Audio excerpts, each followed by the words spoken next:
বগুড়ার সাতমাথায় প্লাকার্ড হাতে দাঁড়িয়ে এক শিক্ষার্থী। কেউ তাকাচ্ছেন আর চোখে, কেউ বা কৌতূহলবশত। তবে এই শিক্ষার্থী শুধু চেয়েছে রামিসা হত্যার প্রতিবাদের একটি ভাষা হতে।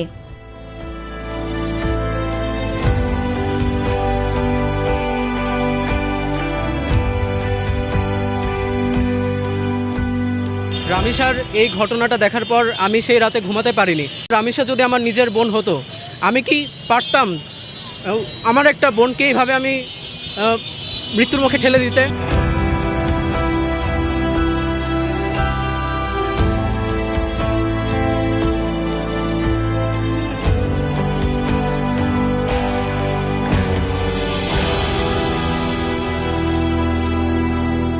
আজকে বগুড়ায়, আমার নিজ জেলা, আমার প্রাণের এই শহর, প্রাণকেন্দ্র সাতমাথায় আমি একাই দাঁড়িয়েছি।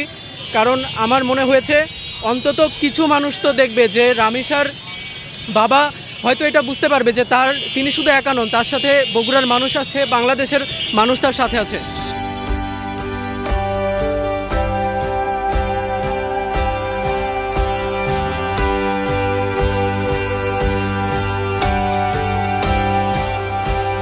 বাংলাদেশে শিশুদের ওপর এই ধর্ষণটা একটা সামাজিক ব্যাধি এবং মানসিক বিকারগ্রস্ত মানুষদের দ্বারাই সম্ভব।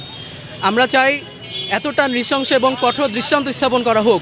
অন্তত একজন ধর্ষক তার ধর্ষণ প্রমাণিত হওয়ার পর তাকে জনসম্মুখে 1 মিনিটের মধ্যে যদি একেবারে ক্রসফায়ার কিংবা খুব দ্রুত একটা বিচারে আনা যায়, তবে হয়তো অনেক ধর্ষক পরবর্তীতে ধর্ষণ করার আগে আরও 10 বার ভাববে যে ধর্ষণের পরিণতি কী হতে পারে, এটার আউটকাম কী আসতে পারে আমাদের এই দেশে।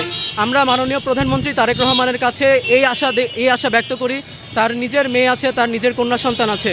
মাননীয় প্রধানমন্ত্রী উদার একজন মানুষ, তিনি অবশ্যই এই বিষয়ে দেখবেন। কারণ আমরা এর আগে কোনো প্রধানমন্ত্রীকে দেখি নাই যে শাসক হয়ে কোনো নির্যাতিতার পাশে দাঁড়িয়েছে। আমরা সবসময় দেখেছি যে নির্যাতিতাই শাসকের কাছে গেছে, কিন্তু এই প্রথমবার আমরা দেখলাম একজন প্রধানমন্ত্রী হয়ে তিনি আন্তরিকভাবে রামিসার বাবা মায়ের সাথে কথা বলেছেন। আমরা চাই তিনি এই বিষয়টা দেখুন। হয়তো মিরপুরের পল্লবী থেকে সাতমাথার দূরত্ব অনেক, কিন্তু আমার এই নীরব প্রতিবাদ কখনো হয়তো অনেক বড় পর্যায়ে পৌঁছাবে, হয়তো অনেকের নজর আসবে, হয়তো কোনো একটা সিস্টেমের পরিবর্তন আসবে। আমি এটুকুই চাই। আসুন আমরা সকলেই যে যার জায়গা থেকে এমন সুন্দর প্রতিবাদ গড়ে তুলি যেন আসিয়া, রামিসা কিংবা তনু এই নামের সারিতে যোগ না হয় অন্য কোনো নতুন এক নাম। এতটুকুই প্রত্যাশা।